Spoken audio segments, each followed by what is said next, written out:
ओम नमः शिवाय भक्तों कई बार हमारे साथ ऐसी चीज़ें घट जाती हैं, जैसे हम पूरी पूजा पाठ कर रहे हैं, अच्छे तरीके से मन लगाकर मंत्र जाप कर रहे हैं, इष्ट देव का भोग लगा रहे हैं, इष्ट देव को हमने अपने घर में अच्छी तरह से बिठाया हुआ है, अच्छी तरह से जोत जगती है, सारे काम प्रॉपर तरीके से होते हैं, लेकिन उसके बाद भी हमारे घर में कोई शांति नहीं है।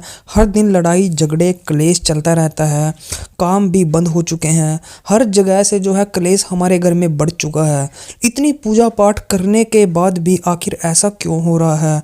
आप अगर सोच सोच के परेशान हो चुके हो और उल्टा भगवान पर ही गुस्सा करने लगे हो, अपशब्द बोलने लग गए हो कि ऐसी भक्ति करने का क्या फ़ायदा, या कुछ भी आप भगवान को बोलने लग गए हो, तो आज मैं आपको बताऊंगा कि ऐसा आपके साथ क्यों हो रहा है। इतनी भक्ति के करने के बाद भी भगवान आपकी क्यों नहीं सुन रहे हैं, भगवान आपकी तरफ क्यों नहीं देख रहे हैं और भगवान आपके काम क्यों नहीं बना रहे हैं। घर से शांति कहाँ चली गई है, अशांति कहाँ से आई है, शांति कहाँ जा चुकी है। ये सारी जो चीज़ें हैं, ये सब सिर्फ एक ही चीज़ के कारण होता है। हम इतनी भक्ति करते हैं, उसके बाद भी हमें भक्ति का पूरी अच्छी तरीके से फल ना मिलना, ये क्या होता है? तो चलिए मैं आपको बताता हूँ, लेकिन जानने से पहले आप हमारी इस वीडियो को लास्ट तक ज़रूर देखें और वीडियो अच्छी लगे तो चैनल को सब्सक्राइब ज़रूर कर लिएगा। तो सबसे पहले तो जानिए कि हमारे घर में अशांति किस कारण से है। इतनी पूजा पाठ करने के बाद भी हमारा पूजा पाठ कहाँ जा रहा है? अगर भगवान के पास नहीं जा रहा है तो वो कहाँ जा रहा है? तो इसका मेन कारण होता है प्रेत। जी हाँ, ये जो प्रेत है, ये अगर एक बार हमारे घर में आ गया, हमारी गलतियों के कारण या फिर अपने आप ही कहीं से चौक चौराहे से अगर यह हमारे घर में आ चुका है, तो उसके बाद हमारे घर की हालत टाइट हो जाती है। क्योंकि प्रेत जो होते हैं वो हमेशा इंसानों का बुरा चाहते हैं। प्रेत कोई भी हो, वो चाहे आपका घर का ही कोई पुराना मरा हुआ प्रेत क्यों ना हो, लेकिन वो भी आपका कभी भी भला नहीं चाहेगा। क्योंकि इनमें सिर्फ दो ही तत्व होते हैं, आकाश तत्व, वायु तत्व, और ये दो तत्वों से मिलकर ही अपने काम करते हैं। तो इनके अंदर कोई ऐसा तत्व नहीं होता जिससे इनको ये लगे कि ये तो हमारे घर का ही है, हम इसका बुरा क्यों करें। उसको ऐसा कुछ नहीं लगता, उसको सिर्फ मतलब होता है अपने अच्छे तरीके से जीने में। क्योंकि इनके पास शरीर तो होता नहीं कि ये अच्छे तरीके से जी पाएँ। ये किसी ऐसे शरीर को पकड़ते हैं जो इनके लायक हो, जिससे इनको ये लगे कि इससे हमें फ़ायदा हो सकता है। ऐसे शरीर को पकड़ेंगे और उसके साथ साथ उसके घर जाएंगे और हर तरह की सुख सुविधाओं का आनंद लेते रहेंगे, और तब तक लेते रहेंगे जब तक आपके शरीर में विद्यमान रहेंगे। ये इतने चालू चालाक होते हैं। अगर हम कहीं सिद्ध पीठ मंदिर या फिर जगराते में कहीं भी ऐसी जगह जाते हैं जहाँ पर ज़्यादा ही पॉजिटिव एनर्जी हो, तो वहाँ जाने से पहले ही आपके अंदर से निकल जाएंगे, और आप वहाँ पर अच्छी तरह से पूजा पाठ करके जब वापस उलट के वापस आओगे तो तब दोबारा से आपके अंदर एंट्री ले लेंगे, आपके अंदर ये बढ़ जाएंगे। उसके बाद आपको पता भी नहीं चलेगा कब ये निकले, कब ये दोबारा एंट्री मार गए। तो ऐसे ही ये हमारे अंदर रहते हैं, हमें पता नहीं चलता।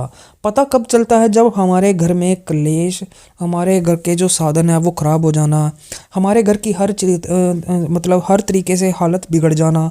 इन तरीक़ों से हमें पता चलता है कि हमारे घर के अंदर कुछ तो है जो बार बार गड़बड़ कर रहा है।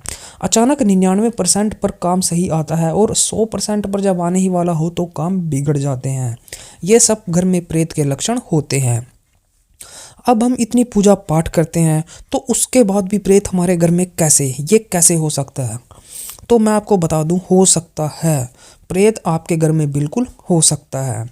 ये जो प्रेत होते हैं, ये अगर आप भगवान की भक्ति करते हो तो आपके पास आएंगे ही आएंगे, एक झटका तो आपके पास ही आएंगे। क्योंकि इनको ये होता है कि ये भगवान की भक्ति कर रहा है, क्या पता ये हमें मुक्त करा दे।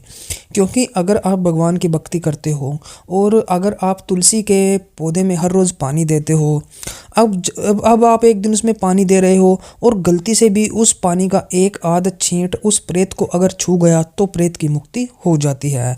और इसी तलाश में प्रेत रहते हैं कि ये कुछ ऐसा करे कि हमारी मुक्ति हो जाए।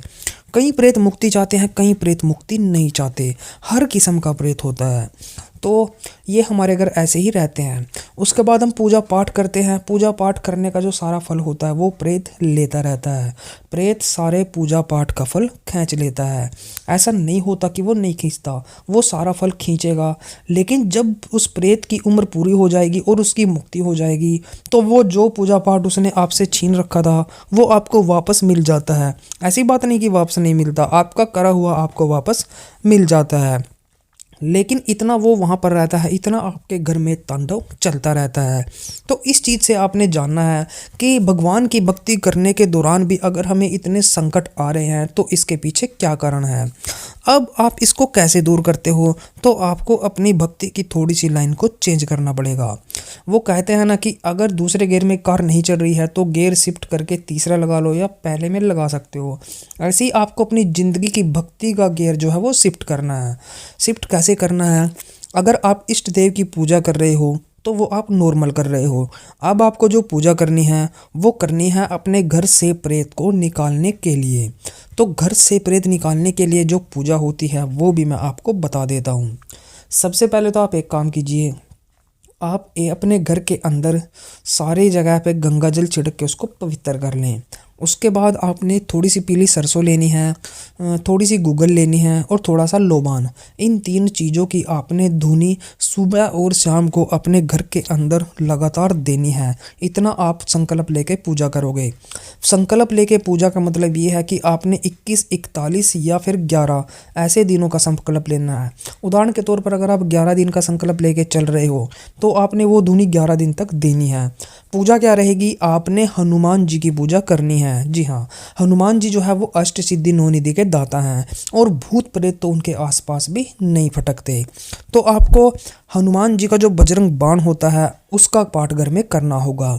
पाठ करने से पहले आप जोत जलाएं। जोत जगाने के बाद आपको संकल्प करना है कि हे हनुमान जी, हे कष्टनंदन हनुमान जी, अगर आप हमारे घर से इस प्रेत को बाहर निकाल देते हो तो मेरे हनुमान जी मैं आपका सदा सदा का ऋणी रहूँगा। इस प्रेत ने हमारा बड़ा बुरा हाल कर रखा है। जो आपके मन में हो, जैसा भी आपके मन में हो वैसा ही आपने हनुमान जी को बोल देना है। क्योंकि प्रेत परेशान करता है तो परेशानी वाली सारी हालत आपको आपने जो है प्रेत को बता देनी है, हनुमान जी को बता देनी है। जो भी है आप सब कुछ हनुमान जी को बोल सकते हैं और उसके बाद आप बजरंग बाण का पाठ करें नियम के साथ, पूर्ण ब्रह्मचर्य के साथ और लहसुन प्याज को बंद करके और अच्छी आदतों को अपनाते हुए आप 11 दिन तक अपने घर में बजरंग बाण का पाठ जारी रखें। और 11 दिन तक ही आपने वो जो मैंने आपको बताया है उस सामग्री से आपने धुनी भी देनी है। और एक पंचमुखी हनुमान का आप फोटो ले आएँ, उस फोटो को आप घर की मेन चौखट के ऊपर लगा दें। पंचमुखी हनुमान जी का पहरा आपके घर के अंदर उसी दिन से हो जाएगा। तो कोई बाहर से नेगेटिव शक्ति तो आपके घर में एंट्री नहीं कर सकती। अगर पंचमुखी हनुमान का फोटो ना मिले तो आप इंटरनेट से कोई फोटो डाउनलोड करें और उसका कलर प्रिंट निकलवा के उसको अपने घर की चौखट के ऊपर जरूर लगा दें। यह भी उतना ही काम करता है। तो इस उपाय से आप जो है अपने घर से प्रेत को बाहर भगा सकते हो। तो हमारी वीडियो मित्रों अच्छी लगी, वीडियो को लाइक करें और हमारे चैनल को सब्सक्राइब करें और भी अच्छी अच्छी वीडियोज़ के लिए आप हमारे साथ बने रहें। चलिए आज की वीडियो में बस इतना ही, मिलते हैं हमारी एक और न्यू वीडियो के साथ। तब तक के लिए ओम नमः शिवाय, ओम नमः शिवाय, ओम नमः शिवाय।